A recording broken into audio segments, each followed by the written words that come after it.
The lie began with the Cartier bracelet, not the one he gave her, the exquisite diamond tennis bracelet for their second anniversary, but the one she found the receipt for. Tucked into the pocket of a cashmere blazer just back from the dry cleaner, the receipt was for a Trinity bracelet, classic and understated. It wasn't her birthday, it wasn't an anniversary, and it was never meant for her. For Serafina Sterling, 7 months pregnant and living a life most could only dream of, this small slip of paper was the first thread in the unraveling of everything. It was the whisper of a betrayal so profound it would awaken a sleeping giant. Her father, a man who built empires and crushed his enemies with the same cold, calculating precision. The penthouse floated above Central Park like a glass-walled kingdom. From the 72nd floor of 157, the city sprawled below, a glittering tapestry of ambition and light that, until recently, Serafina Sterling had believed was hers for the taking. Her life was a meticulously curated collection of beautiful things: the custom-made Fazioli grand piano she rarely played, the abstract expressionist paintings that adorned the walls, and her husband, Nathaniel Sterling, whose handsome face and sharp ambition were perhaps the most prized acquisitions of all. Nate was a masterpiece of his own creation. He had emerged from a middle-class background in Ohio with a ferocious hunger that had propelled him through Wharton and onto Wall Street. He built his tech-focused hedge fund, Sterling Innovations, with a gambler's nerve and a predator's timing. When he met Serafina Ashford, the sole heiress to Alistair Ashford's global logistics and private equity empire, it was a meeting of new money and old, a merger of raw ambition and established power. To the outside world, they were a golden couple. To Serafina, he was simply the man who had made her feel seen for herself, not just as an appendage to her father's legendary name. Their apartment, a monument to minimalist luxury designed by Jean-Louis Deniot, was quiet this afternoon. The late autumn sun slanted through the floor-to-ceiling windows, illuminating dust motes dancing in the air. Serafina ran a hand over the gentle, firm curve of her belly. 7 months, a son. They had already named him Arthur, a strong, classic name. Nate had loved it. He had kissed her forehead and whispered, "An heir for our own dynasty, Sarah." It was perfect. All of it. So perfect, in fact, that a tiny, persistent voice of anxiety had taken root in her mind.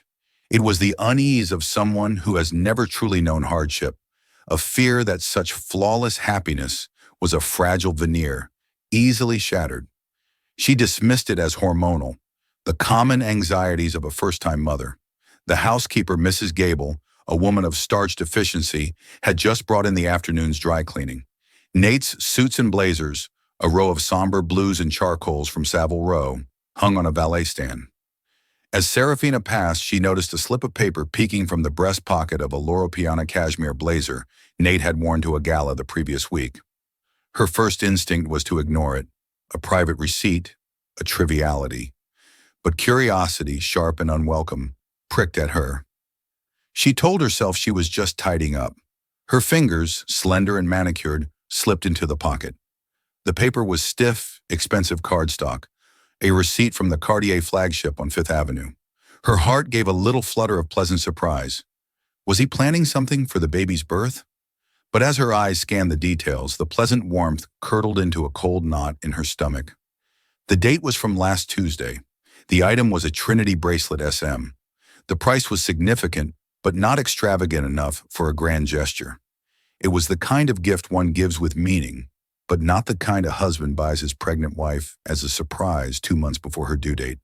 And she had been with Nate all of last Tuesday, except for a 3-hour period in the afternoon when he'd had a last-minute portfolio review downtown. He had come home late, smelling faintly of a perfume that wasn't hers. Chanel No. 5, she had noted absently, a classic, but one she never wore. He'd blamed it on an overzealous associate at the meeting. Serafina stood frozen in the silent, sunlit living room. The city hummed obliviously below.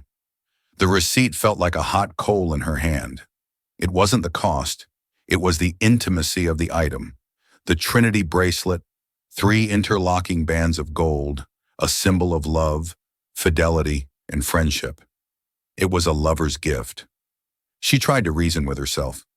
It could be a corporate gift, a present for his sister perhaps, but his sister, a practical woman who lived in Oregon, would have preferred a gift certificate to a hiking store.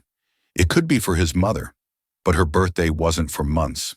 Every logical explanation she constructed felt flimsy, a paper-thin defense against a horrifying truth. Later that evening, Nate came home. He was the image of the doting husband. He kissed her, his lips cool, and then knelt to press his cheek against her belly, murmuring to their unborn son. "How are my two most important people doing?" he asked, his voice a warm, familiar baritone. "We're fine, Nate," she said, her own voice sounding strange and distant to her ears. She watched him as he loosened his tie, his movements fluid and confident. He spoke of his day, a successful trade, a difficult negotiation, the usual triumphs of his world. He poured 2 glasses of sparkling water, handing one to her with a smile that had once made her feel like the only woman in the world. Tonight it seemed rehearsed, a performance. "You seem quiet," he observed, settling beside her on the sprawling white sofa. He put his arm around her. She felt herself flinch, a tiny, involuntary movement. He noticed, his eyes, a shade of sharp blue, narrowed slightly. "Everything okay, Angel?" The lie came easily. "Just tired. The baby was kicking all day." She wanted to confront him, to throw the receipt in his handsome, smiling face and demand to know who the bracelet was for. But what if she was wrong? What if there was a simple, innocent explanation and she shattered their perfect world over a misunderstanding?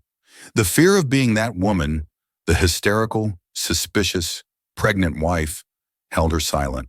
The fear in something else. The chilling premonition that if she pulled this thread, the entire tapestry of her life would unravel into nothing. So she said nothing.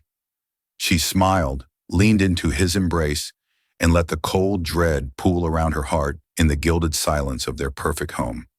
The lie had been told, and now it had a home. The days that followed were a masterclass in self-torture.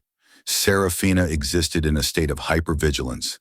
Every word from Nate, every late night at the office, every text message that he angled away from her view, becoming a potential piece of a puzzle she was terrified to solve. The perfection of their life now seemed grotesque, a hollow facade. The view of the park was no longer beautiful. It was just a long way to fall. She began to search, not with the frantic energy of a madwoman, but with a cold, quiet purpose. It started with his credit card statements, which were available online. Nate, in his arrogance, had never bothered to change the password from the one they'd set up together when they first married. Sarah Nate forever. The irony was a bitter pill. She scrolled through pages of transactions, her heart thumping a heavy, painful rhythm against her ribs. There were the usual charges: dinners at Per Se and Daniel, tailoring at Huntsman, the monthly payment for his Aston Martin. But then she found it, a charge from 2 weeks prior, nestled between a payment for his squash club and an expense lunch. A charge for $2,000 at a boutique hotel in Soho called the Mercer. She had never been to the Mercer with him. The charge was for a Friday afternoon, a day he had supposedly spent locked in back-to-back meetings, preparing for an earnings call. Then came another, a florist. Bouquets of peonies, her favorite flower, sent not to their address, but to an office building in the financial district. And another charge from a high-end lingerie boutique, agent provocateur. The items were her size, but she had never received them. It was a ghostly inventory of an affair, a shadow life lived in parallel to their own. He was building a life with someone else using the pieces of hers. The name on the flower delivery slip, which she managed to obtain by calling the florist and pretending to be his assistant, confirming a recurring order, was Chloe Vance. A quick search on LinkedIn painted a devastatingly clear picture. Chloe Vance was a senior analyst at Sterling Innovations. She was sharp, beautiful in a sleek corporate way, with an MBA from Columbia and a hunger in her eyes that Serafina recognized because she saw it every day in her husband. Chloe was 10 years younger than Serafina. She wasn't pregnant. The knowledge landed not with a bang, but with a dull, soul-crushing thud. There was no more room for doubt, no more innocent explanations. Nate wasn't just cheating. He was having a classic, sordid workplace affair with a younger subordinate. The banality of it was almost as insulting as the betrayal itself. That night she decided to confront him.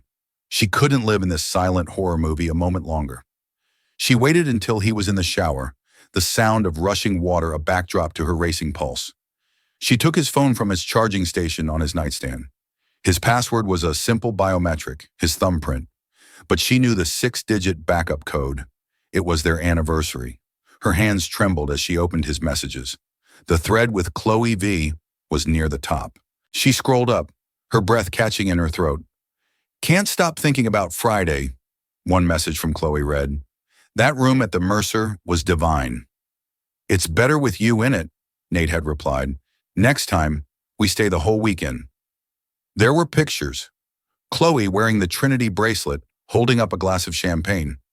Chloe in what was unmistakably their Hamptons beach house, a photo taken just a month ago on a weekend Serafina had spent in Boston, visiting her college roommate. He had told her he was closing a deal. The world tilted on its axis. He had brought that woman into their home, into their bed. The nausea that rose in her was swift and violent. She ran to the bathroom, vomiting into the toilet as the shower continued to run, Nate humming off key just a few feet away, oblivious. When he emerged wrapped in a plush towel, she was standing in the center of the bedroom, his phone in her hand. The look on her face must have told him everything. The charming smile vanished, replaced by a guarded, assessing expression. "Sarah, what are you doing with my phone?" His voice was calm, but his eyes were cold. "Who is Chloe Vance?" she asked, her own voice a ragged whisper. For a moment he looked genuinely confused, a flicker of panic in his eyes before the mask of control slammed back down. "She's an analyst at my firm, a very bright one." "Why?" "The Mercer, Nate, the peonies, the bracelet." Each word was an indictment, a stone she laid at his feet. "The weekend in the Hamptons when I was in Boston. Do you really think I'm that stupid?" This was the moment. The moment a normal man might show remorse, might crumble, might beg for forgiveness. Nate did none of those things. He employed the deadliest weapon in his arsenal, gaslighting. He let out a short, incredulous laugh. "Angel, are you serious? You've been going through my phone and my credit card statements?" He shook his head, a look of profound disappointment on his face. "Chloe is a colleague. We were entertaining a client at the Mercer. The flowers were a team gift for a deal she helped close. The bracelet, a bonus. My top performers get rewarded." He walked towards her, his expression softening into one of deep concern. He reached out to touch her arm. "Sarah, honey, I know your hormones are all over the place with the pregnancy. I get it. But this is paranoid.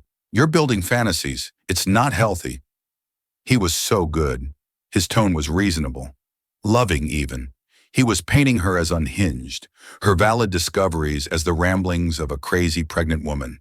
He was making her the problem. For a terrifying second, she almost believed him.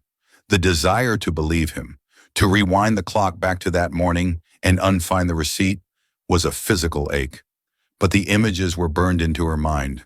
Chloe wearing the bracelet, Chloe in their home. "She was in our bed, Nate," Serafina whispered, the words tasting like ash. "In the Hamptons. I saw the pictures." His face hardened. The performance was over. A chillingly unfamiliar coldness filled his eyes. "You had no right to go through my phone." There was no denial, no apology, only anger that he had been caught. That was the answer. That was the final, brutal confirmation.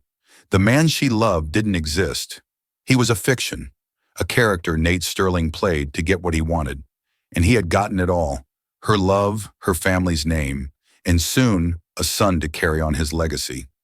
"Get out," she said, the words barely audible. "Excuse me?" he scoffed. "This is my home, Serafina." "This is my father's home," she corrected him, her voice gaining a sliver of strength. "The deed is in a trust he controls. So get out." He stared at her, his jaw tight.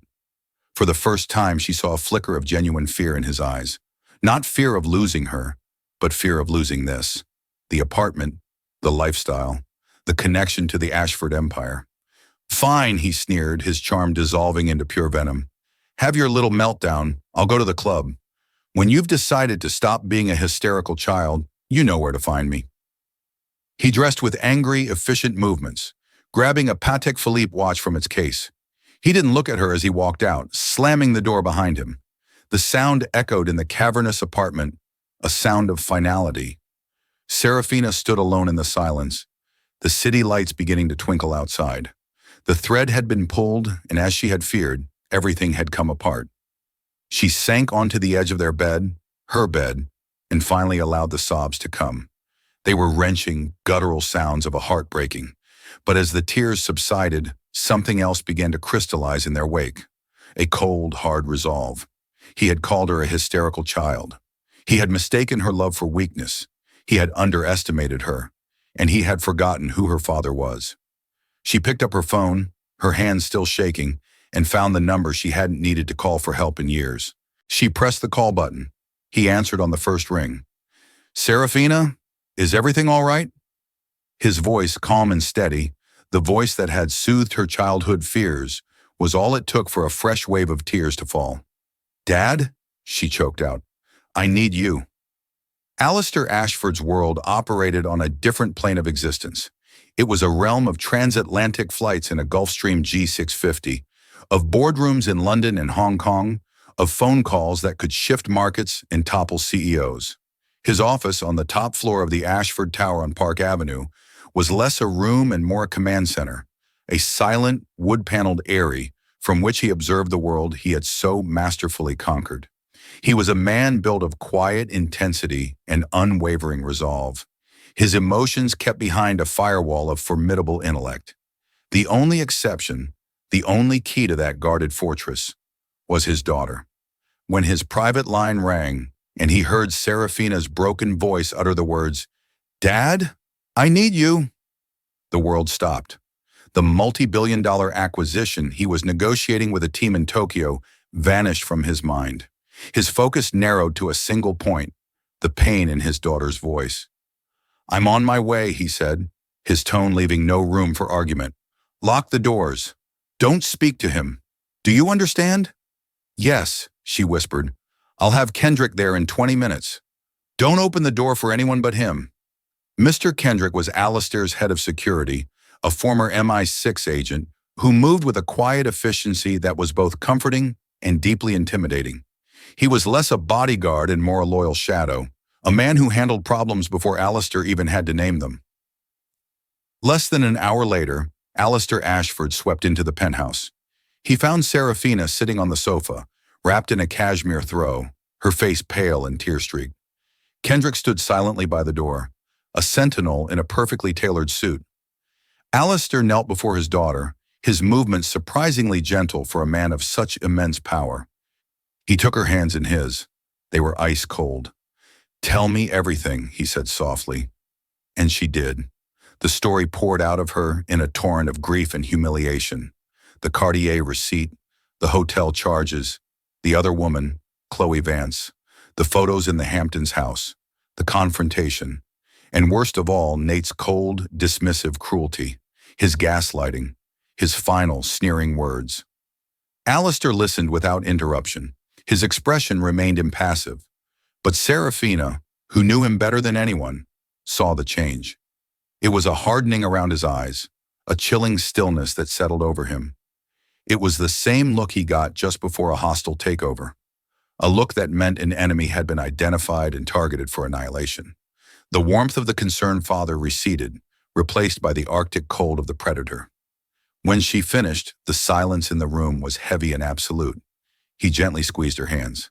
"You did nothing wrong," he stated, his voice flat and hard as granite. "You loved a man who was unworthy of you. The mistake was his. The consequences will be his also." He stood up and walked to the vast window, looking down at the city. For a long moment he said nothing, his hands clasped behind his back. He was not just looking at the lights. He was surveying his kingdom, the battlefield on which he was the undisputed king. "He called you a hysterical child," Alistair said, his voice a low growl. "He tried to make you believe you were losing your mind. That is an act of profound psychological violence. It is unforgivable." He turned back to her. "I want you to pack a bag. Kendrick will take you to the house in Greenwich tonight. Mrs. Gable will pack the rest of your things tomorrow. You will not see or speak to Nathaniel again. Any communication will go through my lawyers. Is that clear?" Serafina nodded, feeling a strange sense of relief. The burden of what to do next was lifted. Her father was taking control. She was safe. "What are you going to do?" she asked, her voice small. Alistair's face was grim. When a surgeon finds a cancer, he doesn't just treat the symptoms. He cuts it out. He removes every trace to ensure it can never grow back. He paused, his gaze locking with hers. "Nathaniel Sterling is a cancer. I am going to cut him out of our lives. I am going to remove every trace." There was no hyperbole in his voice. It was a simple statement of fact. This wasn't just about a divorce. This was about retribution. Nate hadn't just broken his daughter's heart. He had insulted the Ashford name. He had threatened the single most important person in Alistair's world. He had mistaken Alistair's polite cordiality for weakness, believing the old lion had no teeth. He was about to learn how wrong he was. "The prenuptial agreement is ironclad," Alistair continued, his mind already working, plotting, strategizing. "He gets the assets he brought into the marriage and a one-time settlement payment. But that's not enough. A man like that, a man driven by ego and reputation, losing money is an inconvenience. True ruin is public. It's total." He pulled out his phone and made a call.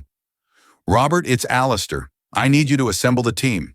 Forensic accounting, opposition research, the works. I want a full deep dive workup on a man named Nathaniel Sterling and his fund, Sterling Innovations. I want to know everything, every trade, every debt covenant, every investor, every personal vulnerability. I want to know where he is over-leveraged, who he has angered, and where all the skeletons are buried. And I want it on my desk by Monday morning." He hung up. The call had been to Robert Langdon, senior partner at the most feared law firm in New York. The team was a group of legal and financial assassins. Alistair turned back to Serafina, his expression softening once more as he looked at his pregnant daughter. "Your only job now is to take care of yourself and my grandchild. Rest. Find your strength. I will handle the rest." He was a god on his mountain, and someone had dared to trespass. As Kendrick escorted a numb Serafina out of the apartment and into the waiting armored town car, Alistair remained by the window. He watched the endless river of headlights on the streets below. Each one was a life, a story, and one of them, the story of Nathaniel Sterling, was about to be rewritten. The author of that new story would be Alistair Ashford, and he would be using an ink of pure, undiluted vengeance. He would not just defeat his enemy, he would erase him.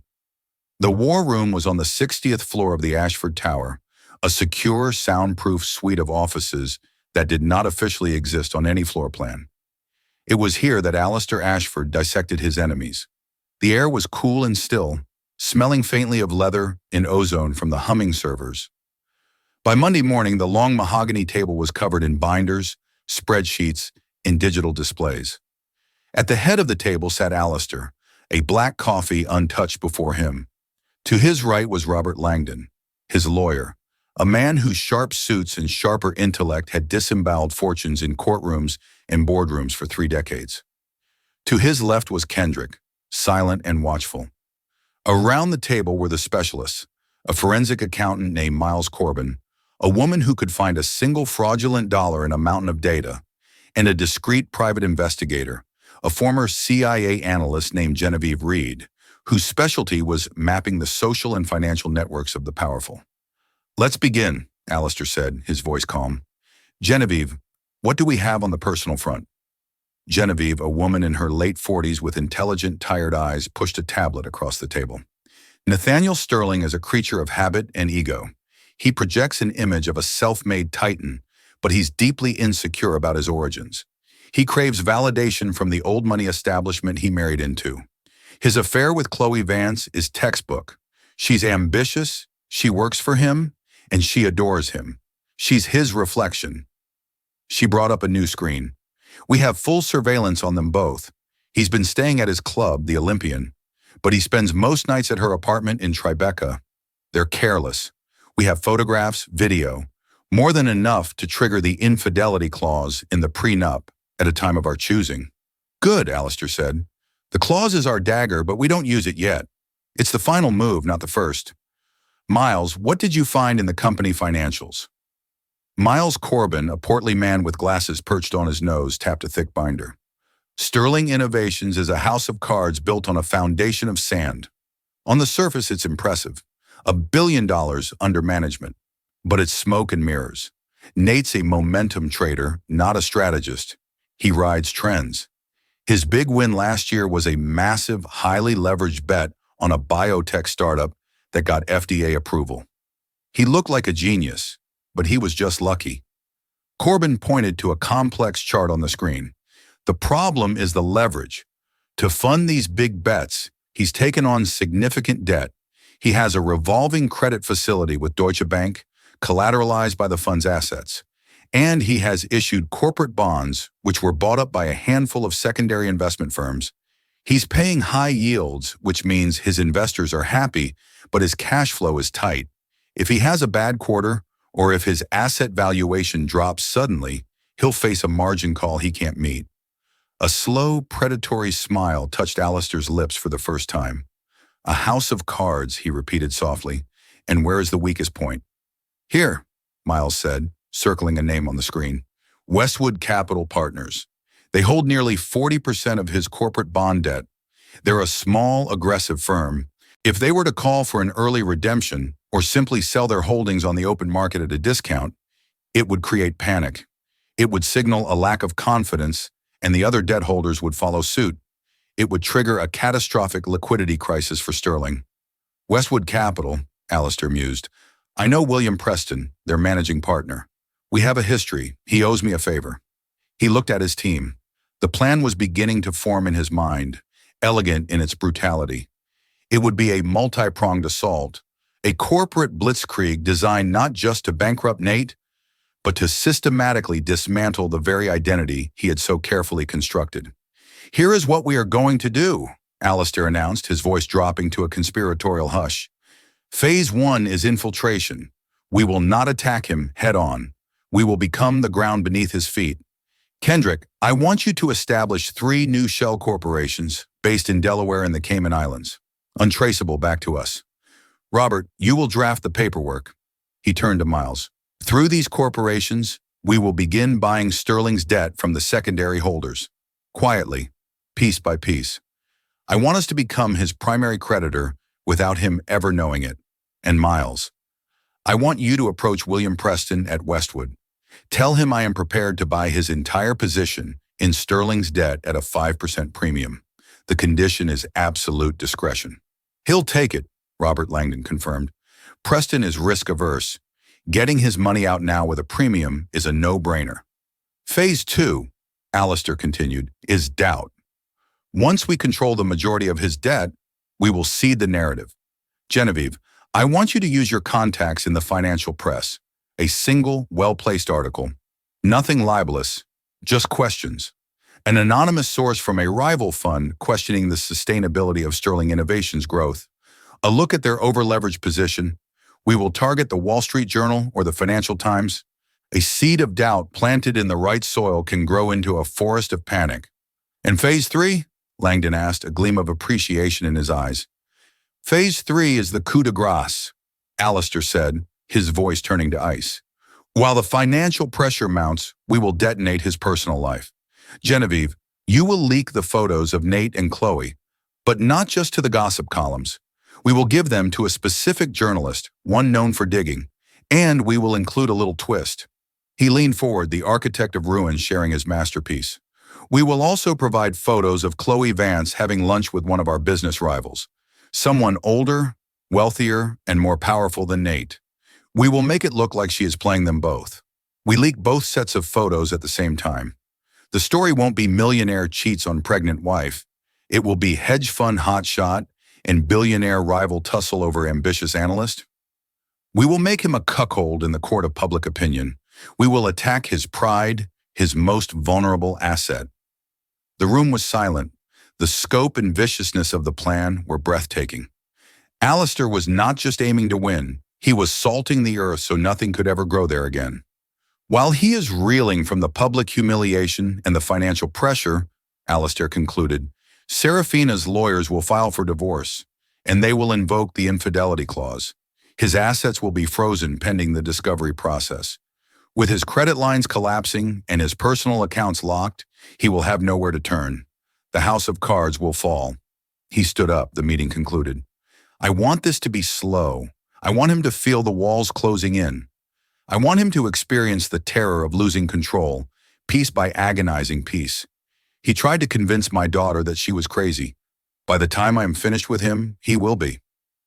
For the next 2 months, Nathaniel Sterling lived in a fool's paradise. He felt liberated, free from the oppressive weight of the Ashford legacy, from the constant, unspoken judgment he perceived from Serafina's world. He and Chloe were the new power couple, he told himself. He moved her into a lavish apartment he leased at 432 Park Avenue, a middle finger to his old life just a few blocks away. He showered her with gifts, basking in her open admiration. He told himself he was happy. He received the initial divorce filing from Serafina's lawyers with a dismissive shrug. It was, on the surface, remarkably generous. She wasn't contesting the prenup. She was asking for a simple, clean break. Her petition cited irreconcilable differences, with no mention of infidelity. It was the filing of a weak, heartbroken woman who just wanted the pain to be over. Or so he thought. She's rolling over, he boasted to Chloe one evening over dinner at Balthazar. Her father probably told her to cut her losses. They don't want a messy public fight.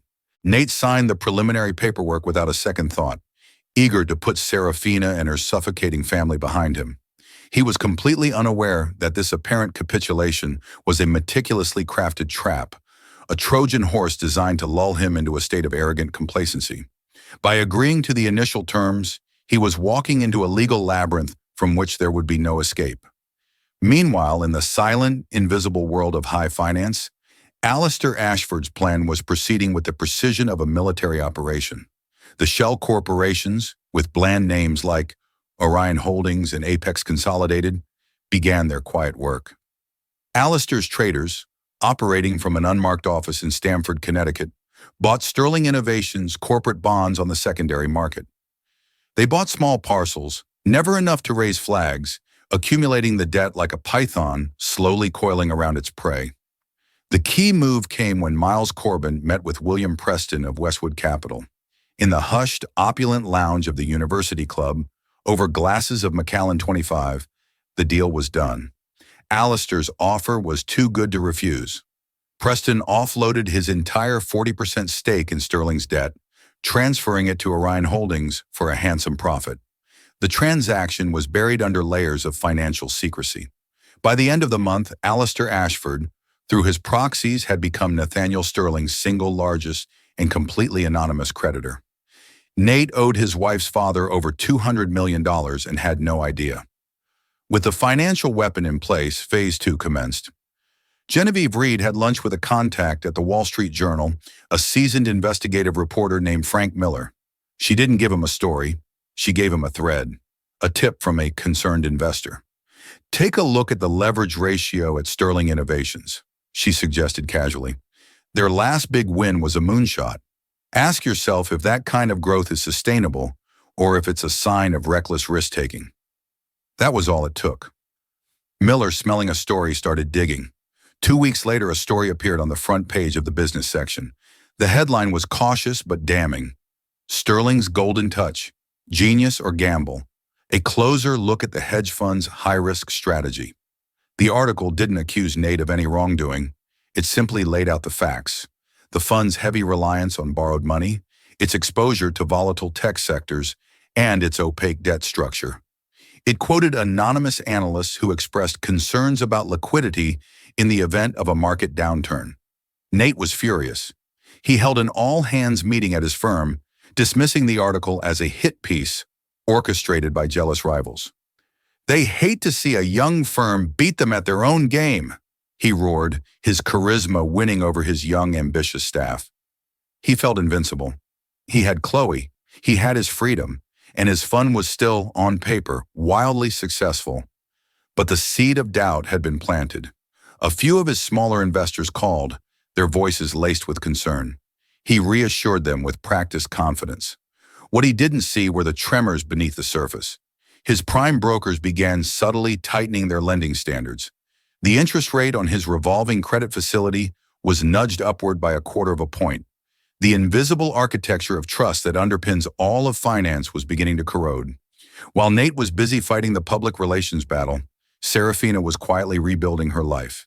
She was living in the sprawling, 20-acre Ashford estate in Greenwich, a sanctuary of stone and glass surrounded by ancient trees. The city felt a world away. She focused on her health and the baby, taking prenatal yoga classes, swimming in the indoor pool, and working with a designer on the nursery. Her father called her every evening. He never spoke of the details of his plan.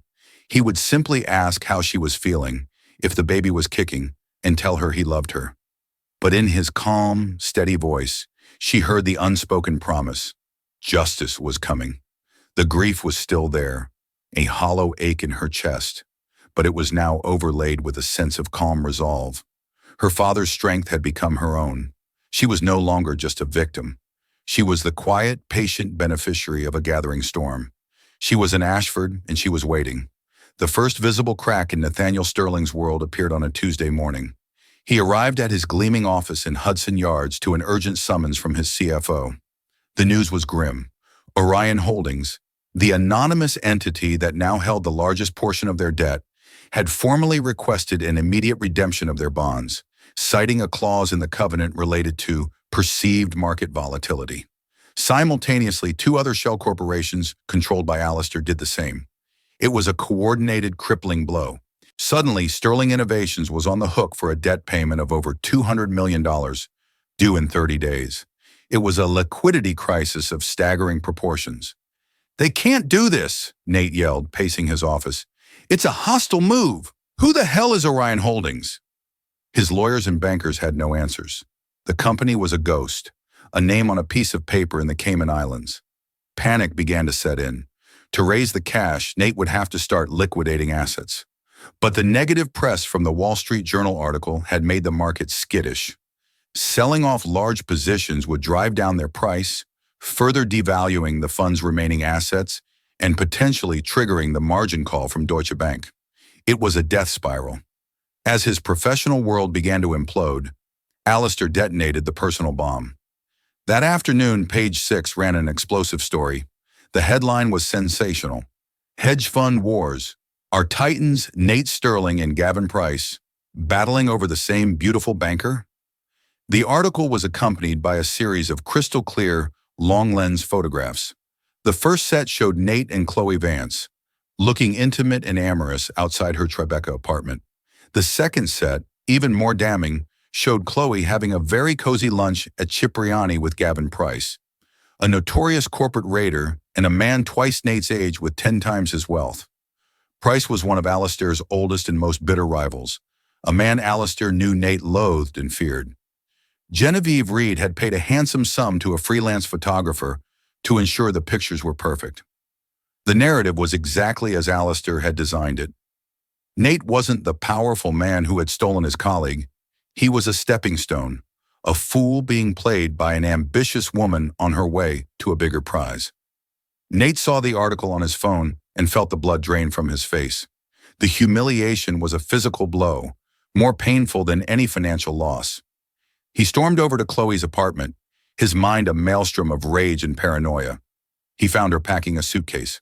"What the hell is this, Chloe?" he screamed, throwing his phone at her. "Who is Gavin Price?" Chloe, who had been blindsided by the article herself, looked at him with a mixture of fear and defiance. The lunch with Price had been innocent, a networking opportunity set up by a headhunter. But now, seeing Nate's wild-eyed fury, she saw her escape. "Maybe I'm just upgrading," she shot back, her voice dripping with scorn. "Maybe I'm tired of being the dirty little secret of a man who's about to lose everything." The fight was ugly and brutal. In the end, Nate was left standing alone in the pristine, empty apartment he had leased for her, the scent of her perfume a mocking reminder of his stupidity. He had not only lost his wife and his company, he had been made a public laughingstock. The next morning brought the coup de grace. As Nate sat numbly in his lawyer's office, trying to figure out a way to stop the financial bleeding, A courier arrived. It was a new filing from Serafina's legal team at Wachtell, Lipton, Rosen and Katz. His lawyer read the document, his face growing pale. "Oh my God, Nate. What is it?" Nate mumbled, barely able to focus. "They're invoking Clause 12B of the prenup, the infidelity clause." Nate scoffed. "So what? I pay a penalty. I can handle it." "You don't understand," the lawyer said, his voice grave. "The way her father's firm structured this is diabolical. The clause states that in the event of proven infidelity, all assets acquired during the marriage, regardless of whose name they are in, are subject to a 50-50 split pending a full forensic review. And it gives her side the right to petition the court for an immediate freeze on all major assets to prevent their liquidation or devaluation during the discovery process." The trap had sprung. Nate's generous initial offer was the bait. His signature on those papers was his consent. Now, with the irrefutable proof of his affair plastered all over the news, Serafina's team had the legal grounds to act. "They're freezing your trading accounts, Urunon," the lawyer continued, reading from the document. "Your personal bank accounts, the title on the Hamptons house, your art collection. Nate, you're paralyzed. You can't liquidate assets to pay your debts because your wife now has a legal claim to half of them, and the court has just frozen them until that claim is sorted out, which could take years." The room began to spin. The house of cards wasn't just falling, it had been obliterated by a hurricane. The debt call from Orion Holdings, the public humiliation, the legal masterstroke that had just severed him from his own money. It was all connected. It was a coordinated, strategic demolition of his entire existence. And in that horrifying moment of clarity, he finally understood. This wasn't Serafina. This was her father. This was the quiet, polite man he had dismissed as an old relic. This was Alistair Ashford's revenge. A week later, a broken man stood in the rain outside the gates of the Ashford estate in Greenwich. Nathaniel Sterling was a ghost of his former self. His bespoke suit was rumpled, his face unshaven, his eyes hollowed out by sleepless nights and the sheer terror of his downfall. Sterling Innovations was in receivership, its assets being picked apart by creditors. His name was mud on Wall Street and in the gossip columns. He had lost everything. He had called Serafina 100 times, but the calls went straight to a disconnected number. He had tried to get to Alistair, but was met with an impenetrable wall of assistants and lawyers. This was his last desperate attempt to appeal to the one person he thought might still have a shred of pity for him. The gate buzzed open. A security guard instructed him to leave his car and walk up the long, winding driveway. It was a deliberate humiliation. As he approached the magnificent stone mansion, he saw Serafina standing on the veranda, watching him. She was radiant. The last 2 months had transformed her. The stress and sorrow had been replaced by a serene, formidable strength. Dressed in an elegant cream-colored cashmere dress that accentuated her pregnant form, she looked not like a victim, but like a queen surveying her domain. "Serafina," he began, his voice cracking. "Sarah, please. You have to call him off. Your father, he's destroying me." She looked at him, her expression unreadable. There was no anger, no hatred. There was only a profound and final indifference. It was as if she were looking at a stranger, a minor character from a long-forgotten chapter of her life. "He isn't destroying you, Nathaniel," she said, her voice calm and clear. "He is merely holding you accountable. You built your life on a series of calculated risks. You gambled that my love was unconditional, that my father's power was irrelevant, and that your own cleverness was infinite.